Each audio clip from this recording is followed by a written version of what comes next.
Muy bien, pues les invito, hermanos, a abrir sus Biblias en el capítulo 21 del Evangelio de Mateo. Este domingo, como decía hace un momento al iniciar el tiempo de culto, celebramos el famoso Domingo de Ramos o la entrada triunfal.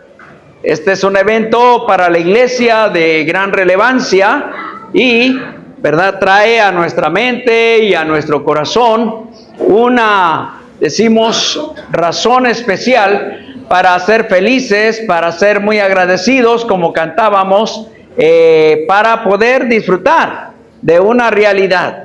Y pues vamos a estar viendo en el pasaje que vamos a leer esta clase de historia, y los evangelistas, ¿verdad?, Mateo, Marcos, Lucas y aún Juan, toman, decimos, muchos elementos para mostrarnos la importancia de cada uno de estos eventos, porque engrandecen al Señor Jesús, porque nos los presentan de una manera muy especial. Así que vamos a estar teniendo esta realidad, esta clase de verdades en la palabra. Y por supuesto, al estudiar este pasaje que vamos a usar, el pasaje de Mateo, vamos a aprender verdades y enseñanzas que van a darle a nuestra vida y a nuestra fe esta clase de fortaleza y unas realidades importantes.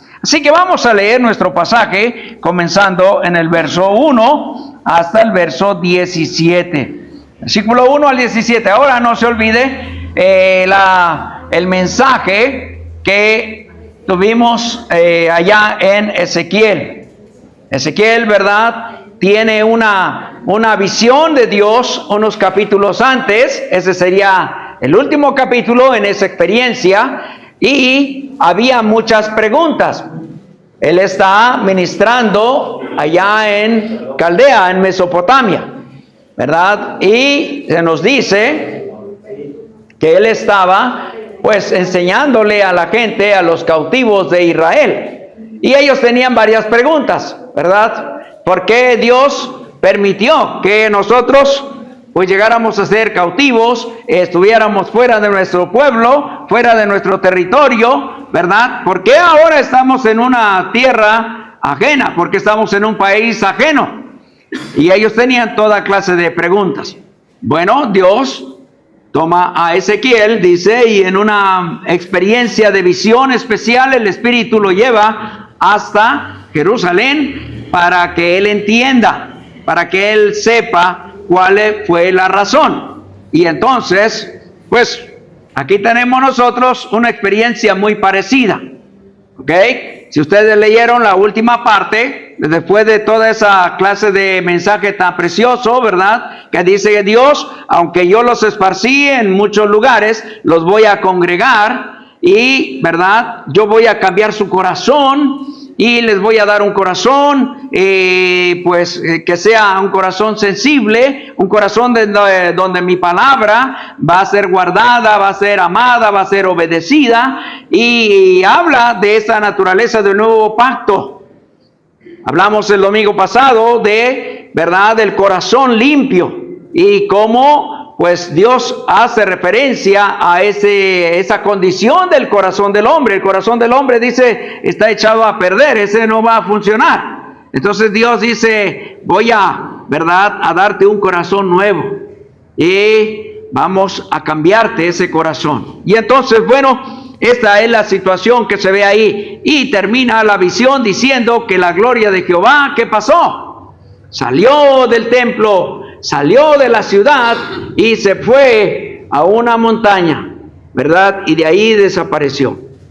Entonces, ¿qué pasó? ¿Por qué la gente sufre? ¿Por qué la gente, cantamos la bendición de Dios? No la disfrutan, no la reciben y viven vidas vacías, ¿verdad? Entonces tenemos esa realidad, porque ellos han abandonado a Dios. ¿Y qué hizo Dios? Se fue y ellos no lo supieron. Ellos no supieron que ya no estaba Dios con ellos. Quedaron abandonados y los enemigos vinieron y entonces tomaron esta clase de ventaja. Ok, vamos a leer nuestro pasaje entonces, porque es un pasaje muy interesante y espero que lo vayamos entendiendo. Ok, dice el pasaje: cuando se acercaron a Jerusalén y vinieron a Betfagé, al monte de los olivos, Jesús envió 2 discípulos, diciéndoles: id a la aldea que está enfrente de vosotros, y luego hallaréis una asna atada y un pollino con ella. Desatadla y traédmelos. Y si alguien os dijere algo, decid: el Señor lo necesita, y luego los enviará. Todo esto aconteció para que se cumpliese lo dicho por el profeta cuando dijo: decid a la hija de Sión: he aquí, tu rey viene a ti, manso y sentado sobre una asna, sobre un pollino, hijo de animal de carga. Y los discípulos fueron e hicieron como Jesús les mandó, y trajeron el asna y el pollino, y pusieron sobre ellos sus mantos, y él se sentó encima. Y la multitud, que era muy numerosa, tendían sus mantos en el camino, y otros cortaban ramas de los árboles y las tendían en el camino. Y la gente que iba delante y la gente detrás aclamaba, diciendo: Hosana al Hijo de David, bendito el que viene en el nombre del Señor, Hosana en las alturas. Cuando entró él en Jerusalén, toda la ciudad se conmovió diciendo: ¿quién es este? Y la gente decía: este es Jesús, el profeta de Nazaret de Galilea. Y entró Jesús en el templo de Dios y echó fuera a todos los que vendían y compraban en el templo, y volcó las mesas de los cambistas y las sillas de los que vendían palomas. Y les dijo: escrito está: mi casa, casa de oración será llamada, mas vosotros la habéis hecho cueva de ladrones. Y vinieron a él en el templo ciegos y cojos, y los sanó. Pero los principales sacerdotes y los escribas, viendo las maravillas que hacía, y a los muchachos aclamando en el templo y diciendo: Hosana al Hijo de David, se indignaron y le dijeron: ¿oyes lo que estos dicen? Jesús les dijo: sí, nunca leísteis: de la boca de los niños y de los que maman perfeccionaste la alabanza. Y dejándolos, salió fuera de la ciudad a Betania y posó allí. Muy bien, tenemos aquí una narración interesante y es muy importante por todo lo que nos está informando. Y comienza diciéndonos que el Señor Jesús está ya para entrar en la ciudad de Jerusalén. Y entonces, por lo que Juan nos va a informar, tradicionalmente se acepta que fue un día primero de la semana, el primer día de la semana. Ha pasado el famoso día de reposo y el primer día de la semana entonces es un domingo y él va a entrar a esta ciudad. Y ya vimos nosotros en la lectura que hicimos esta clase de narración. Se nos va a decir que él está aquí en un lugar llamado Betfagé. Betfagé, que es el nombre de una colonia fuera de Jerusalén. Y Betfagé significa ciudad de los higos o tierra de los higos, ¿verdad? Y es interesante porque algunos relacionan la misma ciudad o el mismo lugar con el versículo último que leímos, que se llama Betania, que quiere decir lo mismo. Betania significa, pues, casa de los higos, casa de los higos, ¿verdad? Y bueno, pues, si usted nada más lee, como siempre sucede, leemos, ¿verdad? No tomamos todos los detalles que nos da la Biblia y a veces perdemos esta clase de, información tan importante. ¿Por qué la narración es tan importante para Mateo? Porque él quiere que usted y yo sepamos lo que aconteció este primer día, porque hay una realidad. Todo tiene que ver con el plan de Dios y todo tiene que ver con el engrandecimiento del Señor Jesucristo, quien es el Rey. Y eso es muy importante que lo entendamos. Bueno, pues acuérdense, comienza hablándonos de una casa. El Señor Jesús está en un lugar que se llama Betfagé y se llama casa de higos, ¿verdad? La casa de la higuera. Y por, decimos nosotros, tradición, los higos o la higuera siempre fue pues una planta simbólica o típica para el pueblo de Israel. Por alguna razón, y a veces nosotros decimos, pues es inexplicable, pero así sucedió. Si ustedes se van al libro de Génesis, la Biblia nos va a decir en el capítulo 3 del libro de Génesis, bueno, en el capítulo 1 y 2 va a hablarnos de la creación, y luego el capítulo 2 de manera específica nos habla de, ¿verdad?, del lugar donde Dios puso a Adán y a Eva. Un lugar placentero, un lugar de la abundancia, un lugar de la dulzura, un lugar donde ellos no tendrían escasez de nada. Y es muy importante, eso era la casa, era el hogar de Adán y era el hogar de doña Eva. En esa casa es donde ellos fueron tentados. Y entonces la Escritura nos enseña que, ¿verdad?, pues cuando ellos pues ahí cayeron en el pecado, en la desobediencia, lo primerito que hicieron, si ustedes recuerdan, dice la Escritura, es que se dieron cuenta que estaban desnudos. ¿Y qué fue lo que hicieron? Tomaron hojas de higuera. Tomaron hojas de higuera. No fue una casualidad, pero ya desde el mismo inicio, ¿verdad?, la casa de Adán, la casa de Eva, tenía esta clase de plantas y que para ellos era también muy importante.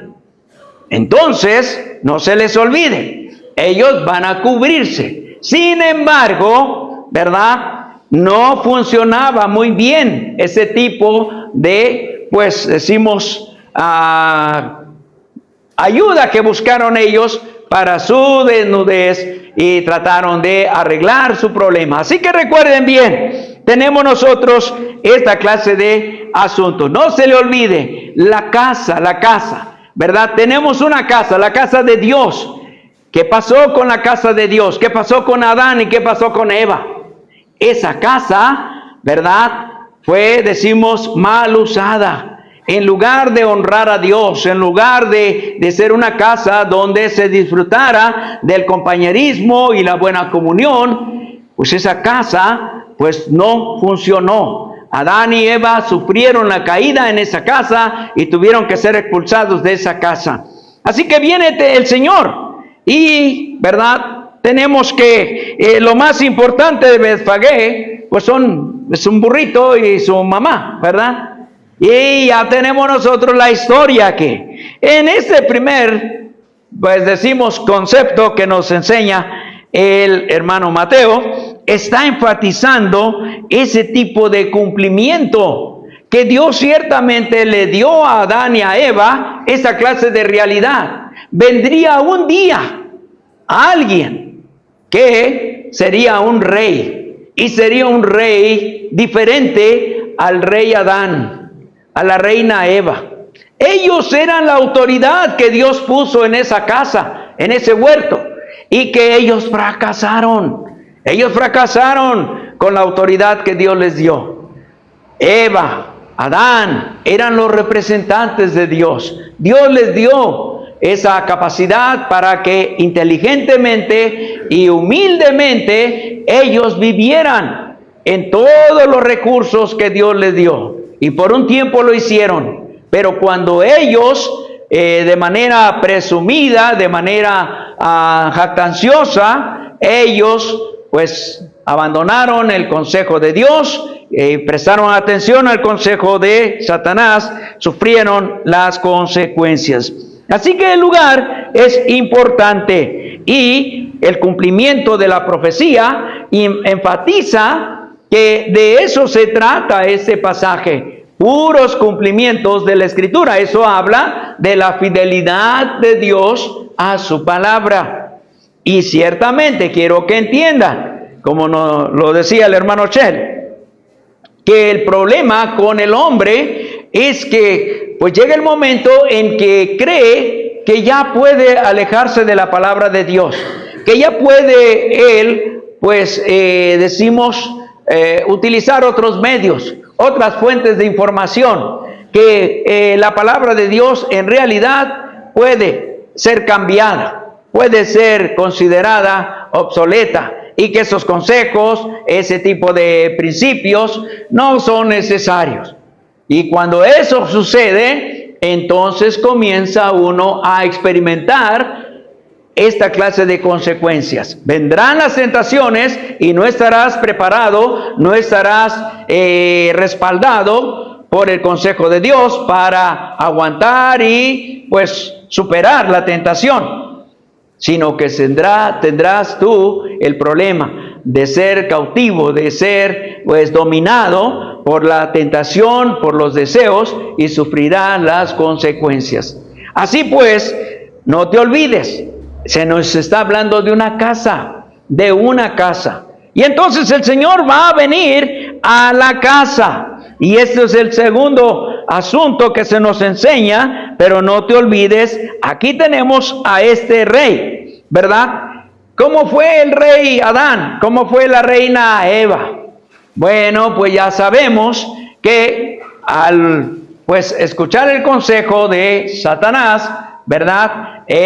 Tanto Adán como Eva, pues hicieron esta clase de declaración, esta clase de información, ¿verdad? Abandonaron el consejo de Dios y tuvieron esta clase de experiencia. No se les olvide, después tenemos nosotros toda una serie de pues consecuencias de pecado para la familia. En lugar de la bendición que cantamos nosotros, ¿verdad? Vino maldición a la raza humana, a la familia de Adán y de Eva. Entonces tenemos aquí el carácter de este nuevo rey que es el representante de Dios en su casa. Y se nos va a decir ahí que este es el mensaje que debían darle a la familia de Israel, a la familia de Sión, a los creyentes. Este es el mensaje que ellos iban a recibir, porque evidentemente habían quedado sin rey, habían quedado vacíos. ¿Se acuerda lo que dijo Ezequiel? ¿Qué pasó? ¿Verdad? ¿Por qué nos quedamos sin tierra? ¿Por qué nos quedamos sin templo? ¿Por qué nos quedamos sin nuestros hogares? ¿Por qué? ¿Verdad? Dijo Dios, ustedes abandonaron la palabra, ustedes abandonaron mi gloria y yo me fui y ni se dieron cuenta, ¿verdad? Entonces, ¿por qué preguntan? Vayan al templo, y cuando se lleva a Ezequiel al templo hay toda clase de idolatría, hay toda clase de cosas que fueron objetos de adoración para ellos, y todo lo que vivían, cómo vivían, en qué tipo de corrupción. ¿Y qué hicieron de ese templo que Dios había levantado de una manera hermosa en el tiempo de Salomón? Convirtieron ese templo en una cueva de ladrones, ¿verdad? Toda clase de cosas que pues no eran agradables. Sin embargo, aquí tenemos al nuevo rey, al que sí iba a venir a, ¿verdad?, a honrar. Y eso es muy importante que usted y yo lo tengamos. Y tenemos nosotros a este rey. Dice que él montó a este animal que nunca había sido montado, ¿verdad? El pollino. Y nos va a decir la Biblia que, bueno, esto es una manera como absurda de un rey triunfante. Los reyes que triunfaban normalmente venían en buenos caballos, buen carruaje, ¿verdad? Aquello que ostentaba su gloria, su fama. Pero este rey, con humildad y con sencillez, venía y mostraba lo que realmente es. Y esto es lo que la palabra de Dios nos enseña acerca de nuestro Rey, nuestro Señor Jesucristo, que a diferencia de el hombre, de Adán y Eva y todos nosotros, que de por sí somos presumidos y orgullosos y somos, ¿verdad?, buscando toda clase de gloria, nuestro rey vino con humildad. Y él, ¿verdad?, está poniendo las bases, los principios. El orgullo, la presunción te dan alegría y satisfacción por un tiempo muy corto. Y eso fue lo que tuvo Adán y Eva. Por un poco de tiempo ellos tuvieron esa clase de experiencias en el huerto del Edén, pero terminó rápido, tuvieron que ser echados fuera y sufrir las consecuencias. La higuera no funcionó, la higuera no les ayudó. Fue necesario que ellos fueran cubiertos por pieles, ¿verdad?, que cubrían desde su cuello hasta sus tobillos. Así que tenemos nosotros esta realidad. El pasaje nos va a decir que la gente que veía al Señor Jesús, ese no era un desconocido para ellos. Ya él había estado por 3 años caminando por toda Palestina, haciendo milagros, compartiendo mensajes importantes y trayendo la verdad de Dios a este pueblo. Ya le conocían. La Biblia nos va a decir que ellos, de una manera voluntaria, como dice el Salmo 110, se ofrecieron a este rey y lo manifestaron, pues cantando, ¿verdad?, expresando su júbilo, su alegría y pues acompañando esta entrada con estas palmas, con estas ramas de árboles y poniendo sus mantos ahí en el piso, ¿verdad?, para que el burrito pudiera caminar, dando decimos, un espectáculo tan especial y dando una evidencia de que reconocían a su rey y también ellos le confiaban. Había una entrega de manera completa, de manera total a este rey humilde y obediente. Así pues, la primera parte de ese pasaje nos habla de una realidad que se había perdido,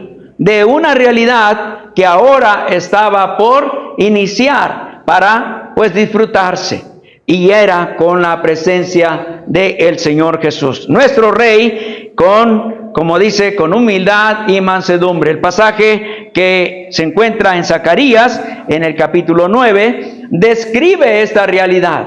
Ahí, ¿verdad?, Mateo utiliza este mismo pasaje. Así fue escrito, ¿verdad? El cumplimiento de las Escrituras está en el Señor Jesús. Él es este rey que había sido prometido. Ese es el rey que debería haber sido el señor Adán, la señora Eva. Pero ellos, en su presunción, en su ambición, en su querer tener más, menospreciaron el consejo de Dios. ¿Y qué importancia le da Mateo en su aquí narración a este tipo de realidad?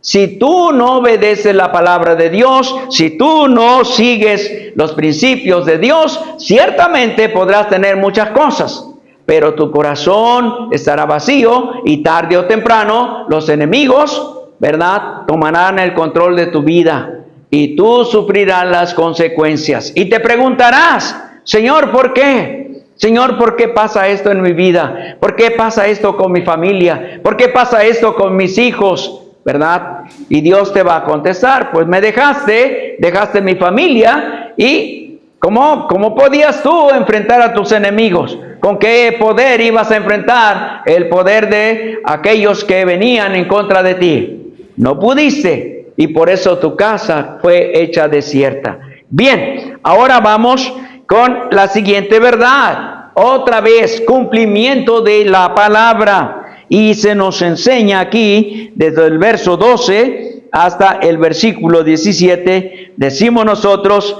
esta clase de actividad. Otra vez, ¿verdad? Dice la Biblia que el Señor Jesús entró hasta Jerusalén. Y una vez que estaba en Jerusalén, la gente se preguntaba: ¿quién es este? ¿Quién es este?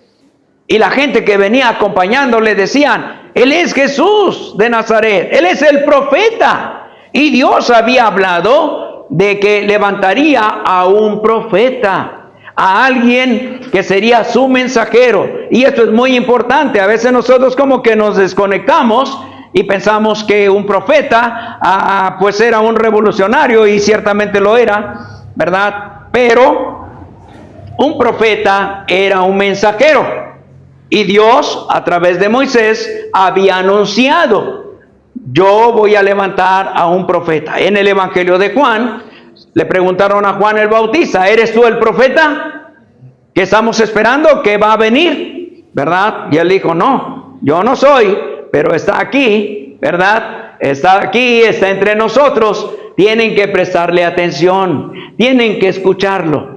El mensaje de Esteban hablaba de este profeta, y lo que dijo en Deuteronomio Moisés: tienen que hacerle caso a este profeta. Es un mensajero poderoso, es un mensajero distinguido de una manera muy especial. Es un mensajero que cuando él habla se le debe prestar atención, porque de lo contrario, ¿verdad?, los que los menosprecien, los que no presten atención a su palabra, a su consejo, sufrirán de manera terrible las consecuencias. Moisés dijo: pueden hablar mal de mí, pueden menospreciarme a mí, pueden tratarme mal a mí, ¿verdad? No hay problema, no van a tener problema ustedes delante de Dios. Pero el profeta que viene después de mí, que Dios levantará, tengan temor, tengan cuidado, porque Dios a ese profeta le ha dado tal distinción, tal autoridad, que cuando menosprecian su palabra, su consejo, las consecuencias son bastante severas. Así que recuerda bien, tenemos nosotros a esta realidad, y este es el profeta que va a venir, ¿verdad?, hasta el templo de Dios. Y ya tenemos nosotros aquí lo que él hizo: entró en el templo de Dios, ¿verdad? Y es que la gente está aglomerada, está, decimos, en multitud, ha venido al templo y espera que en el templo haya esta clase de comunión. Y mira lo que dice ahí su pasaje. Versículo 13, por favor, léalo conmigo. ¿Qué dice el versículo 13? Y les dijo: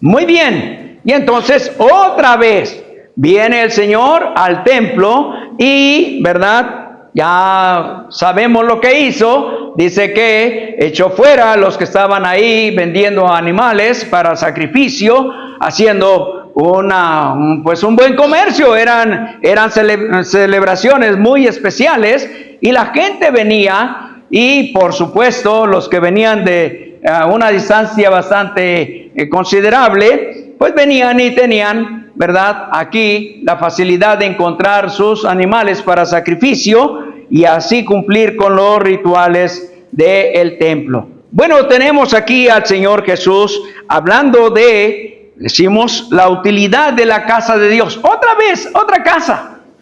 Tuvimos ya una casa, ¿verdad?, allá en el Edén, que era la casa de Dios. Y en esa casa Dios puso a Adán y a Eva. ¿Y qué hicieron ellos con esa casa? La menospreciaron, y ellos profanaron esa casa, permitiendo que la tentación llegara a esa casa y corrompiera los corazones de Adán y de Eva, ¿verdad? Y entonces sufrieron las consecuencias. Ellos fracasaron porque Dios les había dado a ellos el privilegio de ser los gobernantes, de ser los representantes de Dios. Y aquí tenemos ahora una nueva casa, y es el templo, ¿verdad? ¿Y qué cosa dice el Señor ahí? Es un pasaje de Isaías: escrito está. Otra vez, la importancia de la palabra, la importancia de la escritura. Escrito está. ¿Qué está escrito? Bueno, dice ahí, ¿verdad?, el pasaje, que mi casa es casa de ¿qué? De oración. Y aquí es importante que entiendas que la prioridad que el Señor le da al uso de su casa, al uso del templo, es la comunión. ¿Qué dice la Biblia acerca de el jardín del Edén? ¿Verdad? ¿Qué hacía Adán y Eva? ¿Qué tenían con Dios? Tenían comunión, disfrutaban del compañerismo, ¿verdad? De Dios. Dios venía y paseaba con ellos, platicaba, disfrutaban de esa realidad. ¿Qué tipo de ambiente de vida en esa casa? ¿Qué tipo de gozo, de satisfacción en esa casa? ¿Verdad? Imagínense a Adán y a Eva disfrutando de ese tipo de compañerismo. Y eso es lo que nos dice la Biblia. ¿Para qué debe funcionar el templo? El templo, por supuesto, es un lugar donde se da instrucciones de la Biblia. Venimos aquí para disfrutar de la palabra de Dios, porque Dios ha enfatizado, decimos, la prioridad de la comunión con Él. Pero una comunión que no descansa en su palabra no funciona. Son simplemente palabras que usted va a tratar de expresar. Va a tratar de iniciar una plática, pero sin, decimos, la realidad y el respaldo de algún tipo de argumento, algún tipo de, decimos, de principios o conceptos que sean buenas.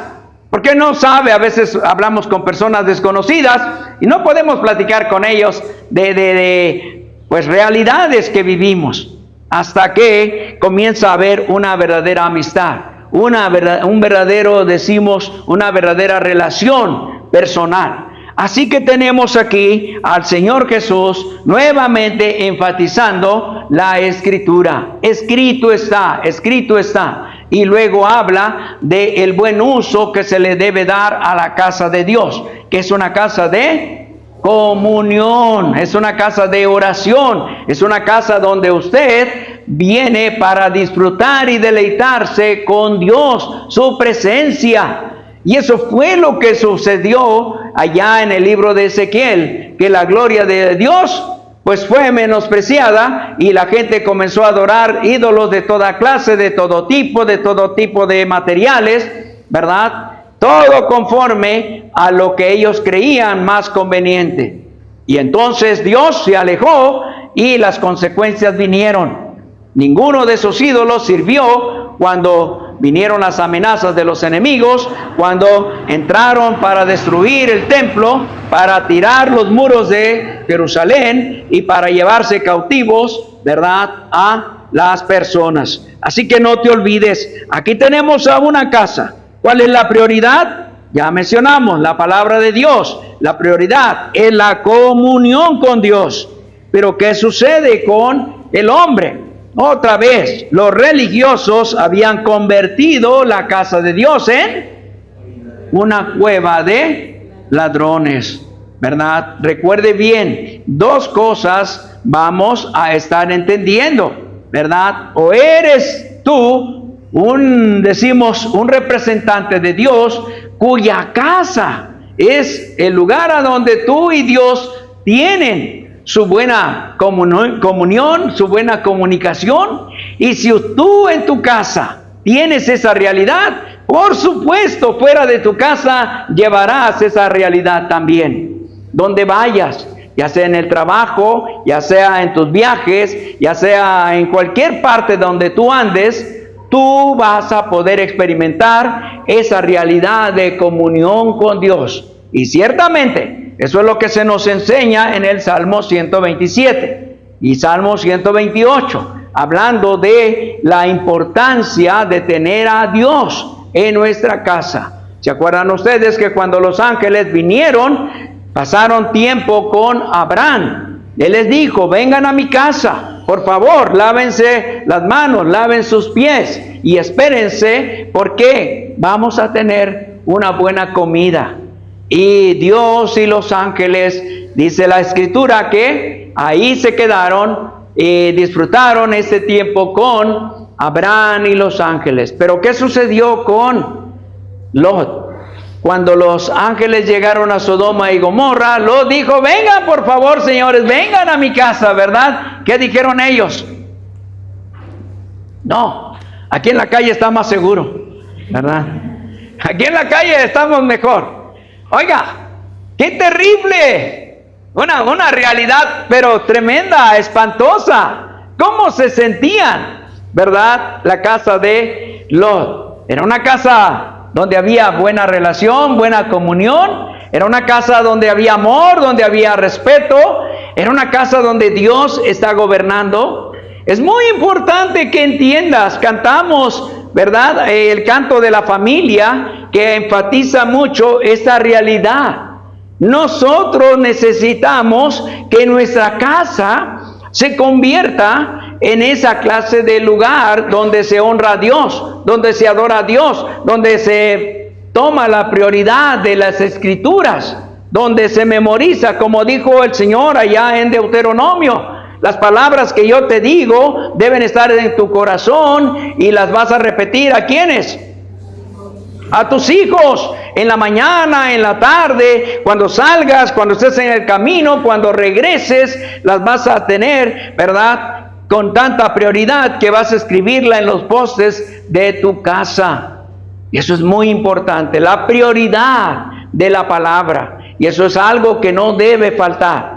No solamente leerla por costumbre, leerla por tradición, sino entenderla, escudriñarla, obedecerla, disfrutarla. Y esto es lo que decimos la religión, ¿verdad? Simplemente, pues, en apariencia, ha vivido. Y así sucede. Más adelante, el siguiente día, el Señor va a maldecir a una pobre higuera, ¿verdad? Pero la higuera pues representa a la religión establecida, a una religión, decimos, superficial. Y es que si tú no honras a Dios, ciertamente te vas a convertir en una persona superficial. Los sacerdotes, los fariseos, los saduceos y toda la gente que practicaba esta religión en Jerusalén, era una religión superficial. No realmente no obedecían a la palabra. Y el Señor les va a decir un poquito más adelante, ustedes ni se dieron cuenta el tiempo que yo vine, ¿verdad? Y ahora su casa quedará desierta y van a ver que los muros van a ser destruidos y este templo que tanto pues disfrutan, no va a quedar piedra sobre piedra. Qué terrible sentencia que declaró el Señor Jesús sobre esta ciudad y sobre su templo. Así que recuerde bien, nosotros podemos llevar a cabo esta clase de realidad, pero Dios no quiere que usted pues le dé mal uso a su casa, que su casa sea una casa de adoración también. Recuerden, no solamente es una casa agradable. Miren lo que dice el versículo 14. En el verso 14, una vez que el Señor había pues echado fuera a toda la gente, ¿verdad? ¿Quiénes vinieron al Señor? Dice el versículo, vinieron a Él en el templo, ciegos y cojos, y los sanó. Y luego, ¿qué dice el versículo 15? Pero los principales sacerdotes y los escribas, viendo las maravillas que hacía, y a los muchachos aclamando en el templo, diciendo, Hosana al Hijo de David, se indignaron. ¿Verdad? Siempre sucede lo mismo con los ladrones. Se indignan cuando viene la luz, cuando viene la autoridad. Un ladrón se ha de sentir muy mal teniendo un policía ahí cerca, ¿verdad? ¿Cómo se siente un ladrón cuando está el policía cerca? Pues no puede. Él tiene planes de aprovecharse, pero está la autoridad, está ahí. Y entonces, bueno, esto es lo que tenemos nosotros en realidad. El templo es un lugar de misericordia y compasión, para que la gente pueda tener esa bendición de la gracia de Dios, trayendo sanidad y trayendo satisfacción, decimos, al corazón de las personas. Y nuevamente el Señor le dice a estas personas ladronas, les dice, pero es que ustedes no conocen la Escritura, que no han oído de lo que el Señor anunció, ¿verdad? Y los lleva otra vez al libro de los Salmos. Y allá el Salmo 8 es el que cita el Señor Jesús, donde se habla de cómo Dios utiliza a los jóvenes, a los niños, para pues traer fortaleza a través de la adoración, a través de la alabanza. ¿Qué tipo de ambiente hay en tu casa? ¿Hay un ambiente de indignación? ¿Hay un ambiente de crítica, de celos amargos? ¿Qué tipo de relación hay en tu casa? Cuando no utilizas la casa de Dios para buena comunión, para buena relación, donde la palabra de Dios es prioridad, ahí en tu casa, ciertamente tú vas a tener una casa donde, ¿verdad?, practicas una religión superficial, y esa religión superficial te convierte en ladrón, te convierte en una persona codiciosa y ambiciosa, y te va a faltar reverencia a Dios que debe haber en tu casa. Eso es muy importante. Entonces tenemos nosotros aquí a esta realidad. ¿Qué pasó con el Señor Jesús? Dice que Él les dijo a estos religiosos, ¿verdad? Nunca leísteis que de la boca de los niños y de los que maman perfeccionaste la alabanza. Esta gente se había olvidado de la palabra de Dios. La alabanza es la expresión, decimos, recíproca de gratitud y obediencia y reconocimiento a Dios, porque también nosotros vemos sus maravillas, porque también nosotros somos objetos de su sanidad, porque nosotros somos objetos de la buena comunión. Y eso es muy importante que lo entiendas, que nosotros en nuestro hogar, en nuestra casa, podamos disfrutar de esa realidad. Ese día, el primer día de la semana, el día que el Señor Jesús está iniciando en su presentación como Rey, ese es el tipo de reino que Él anhela para ti y que desea para mí.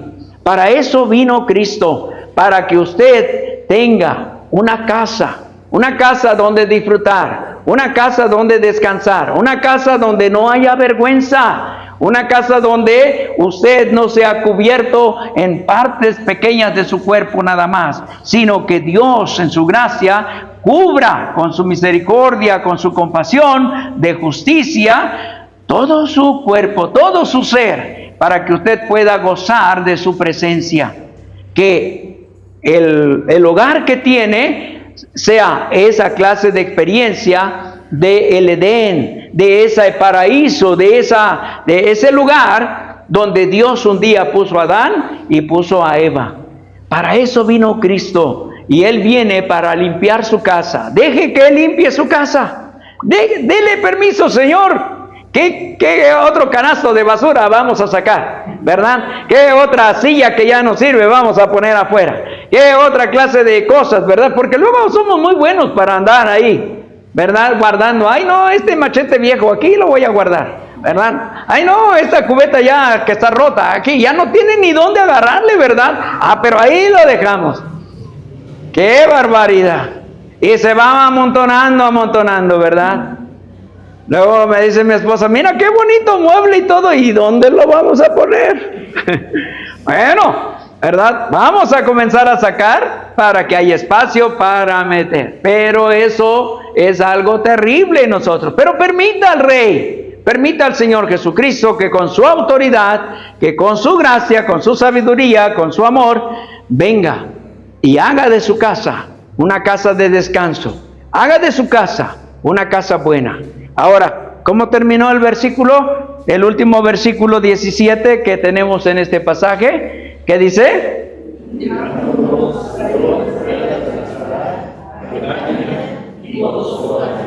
¿Dónde era un mejor lugar para descansar para el Señor? En Betania, ¿verdad? Ya ustedes conocen la historia. Betania era el lugar donde vivía Lázaro, donde vivía Marta, donde vivía María. ¿Qué hicieron ellos con su casa? ¿Qué hicieron con su hogar? Ellos permitieron que viniera Jesús y ahí lo tuvieron. Y la misma historia de Obed-Edom en el Antiguo Testamento, que permitieron que el arca de Dios viniera a esa casa, ¿verdad? ¿Y qué dice la Biblia? Bendijo Dios con su presencia esa casa. Ahí hubo comunión, ahí hubo buena relación, ahí la gente pues disfrutó de salud, ahí la gente disfrutó de respeto y vivieron bien. ¿verdad? Esa es la bendición que cantamos, que queremos no solo para nosotros, pero queremos para nuestros hijos y para los hijos de nuestros hijos, ¿verdad? Entonces, mire, aquí tenemos en esa última parte que hubo fuera de Jerusalén. Ustedes ya saben, en el año 70, más o menos unos 30 y tantos años, después de lo que está aquí sucediendo, ellos experimentaron esa triste realidad. Su ciudad fue destruida y su templo saqueado y destruido también. Hasta el día de hoy, Israel sigue preguntándose, ¿por qué? ¿Por qué? ¿Por qué no tenemos templo? ¿Por qué? ¿Verdad? Tenemos ahí todavía ruinas que siguen dando testimonio de esa realidad, de esa experiencia. Ellos dejaron al rey, abandonaron, le rechazaron, lo crucificaron, todo en el plan perfecto de Dios. Y qué bueno que lo hicieron, ¿verdad? Ahora tú y yo gozamos de una perfecta salvación, como fue nuestro primer canto, el segundo canto, ¿verdad? Hablando de esa realidad, que ahora nosotros podemos disfrutar por lo que Él hizo en esa cruz. Así que recuerden, hermanos, el primer día de la semana, para iniciar como decimos, la nueva etapa de vida, ¿verdad? O la famosa nueva era. Esa es una realidad, una era buena, una era cristiana, una era real en las cosas de Dios. Recuerda bien, ¿verdad? Usa tu casa para honrar a Él. Permítele que Él venga a tu casa y que le encuentre dispuesta para que Él pueda pasar ahí contigo un tiempo de hermosa comunión. Tenemos nosotros la promesa de que un día nosotros estaremos en su presencia y en su casa, como dijo allá en el capítulo 14 de Juan. En mi casa hay muchas moradas, ¿verdad? Para cada uno de ustedes. No habrá ninguno de ustedes que quede en la calle, ninguno de ustedes que se preocupe por no tener lugar, porque hay espacio suficiente y eso es algo bueno. ¡Qué bendición que Él te invita a su casa! ¿Verdad? Pero mientras eso pase, pues déjale que venga a tu casa y que haya esta realidad. Que Dios te bendiga, ponte de pie, vamos a darle gracias a Dios por su palabra y seguir disfrutando de Él. Recuerden, Bethfagé es un lugar importante, ¿verdad? Es un lugar importante. Jerusalén es un lugar importante, pero ellos fracasaron. Ahora, tú tienes la bendición, la oportunidad de que tu Betania, tu Bethfagé sea una realidad para ti, ¿verdad? Gracias a Dios que, pues decimos, el personaje más importante de la narración de Bethfagé era que supieron educar a un burrito, supieron cuidar a un asna y sirvió para darle entrada a el rey en su viaje triunfal, ¿verdad? Yo no sé qué tengamos nosotros, pero como decimos, ¿cuánto cuesta un burrito, verdad? ¿Y cuánto vale estar cuidando un asna? Pues tal vez no sea de mucho valor, pero como en el mes de diciembre el niño del tambor, ¿verdad? Dice, pues yo no tengo otra cosa más que un tambor, pues suénale y adora a Dios, ¿verdad? Tal vez tú sientas que no tienes mucho, tú sientas que a lo mejor tú no tienes grandes ingresos como para honrar al rey y darle algo que esté del tamaño de su majestad, de su gloria. No te preocupes, dale lo que tienes, ¿verdad? A lo mejor, como decimos, un burrito, un asna, ¿qué es eso para Dios? Decimos, claro, aun cuando tuvieras mucho, nunca podrías tú darle a Él lo suficiente, porque Él es grande y tiene todo, Él es dueño de todo, pero eso es importante. Así que demos gracias a Dios por su amor, por su compasión, por su fidelidad. Incline su rostro, vamos a orar y darle gracias a Dios. Hermano Alberto, por favor, vamos a orar.